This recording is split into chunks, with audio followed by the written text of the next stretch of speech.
Well, good evening and welcome to Daily Decaf with Pastor Lisa. I hope you've got your cup of decaf ready because we are diving right in today. This week we have been studying how to build a new world, and a new world based on the biblical tenets of the kingdom of God. We've been studying Jesus' parables that teach us about this kingdom. And so far we have learned that forgiveness is a key piece of bringing the kingdom of God to earth. Persistent prayer is a key piece of the kingdom of God. And faith the size of a mustard seed is a key piece of the kingdom of God. Today we learn about another important building block for our new world, and that is loving our neighbor.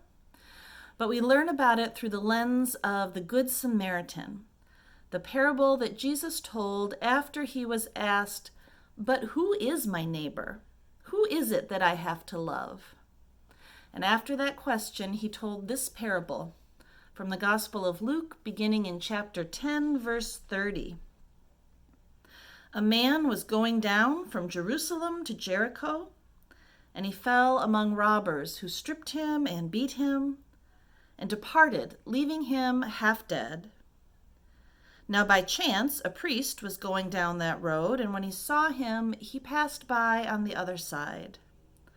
So likewise a Levite, when he came to the place and saw him, passed by on the other side. But a Samaritan, as he journeyed, came to where he was, and when he saw him, he had compassion. And he went to him and bound up his wounds, pouring on oil and wine. And then he set him on his own beast, and brought him to an inn, and took care of him. And the next day he took out 2 denarii and gave them to the innkeeper, saying, "Take care of him, and whatever more you spend, I will repay you when I come back." Which of these 3 do you think proved neighbor to the man who fell among the robbers?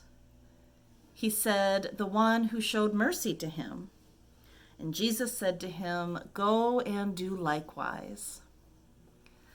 Now this is a story that seems pretty clear, but there's a couple cultural details I want to make sure we understand. Original listeners would have understood that the road from Jerusalem to Jericho was 20 miles of straight danger. It was known as the Bloody Pass.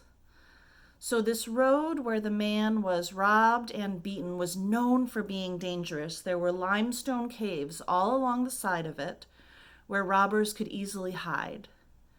So when the priest and the Levite saw the man bleeding on the side of the road, they had every reason to believe that the robbers were still in the area, still in one of these caves, or perhaps even that this was a setup and that robbers were trying to entrap them. It was a truly dangerous situation, and it was well known by the original audience that this was a dangerous setup. It was also well known by the original audience what Samaritans were considered back then. Samaritans were hated. They were foreign in culture, in religion. They were longtime enemies. And so when Jesus picks this Samaritan to be the good neighbor, it would have been head shaking for the original audience to even consider that this is the hero that Jesus chooses.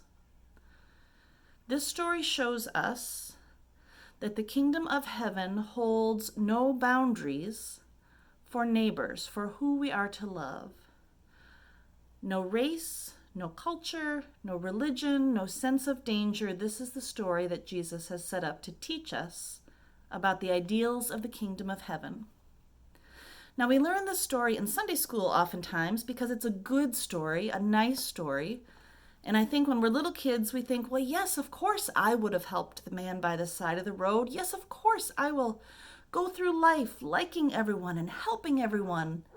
And then we grow up and we see that it's really not that easy because we're human and we're bound by our own prejudices and biases and experiences, and it becomes harder to help those we see in pain if we feel perhaps they've hurt us in some way first. I also think that perhaps if we saw someone bleeding on the side of the road, it might actually be easier for us to go help them than helping a person who is feeling lonely and sad, but we remember in the past they said an unkind word to us. Or helping someone who is under fire, who is either in danger physically or is being attacked verbally, but we agree with the attackers. It is easier to help someone in grave danger perhaps than to speak out to a schoolmate or an office mate and to help them when we're not sure what the social reaction will be.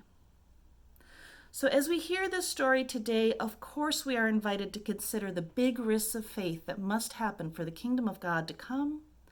But I also invite you to think about the people who are actually around you, who are actually hurting, who have actually been beaten down by the world.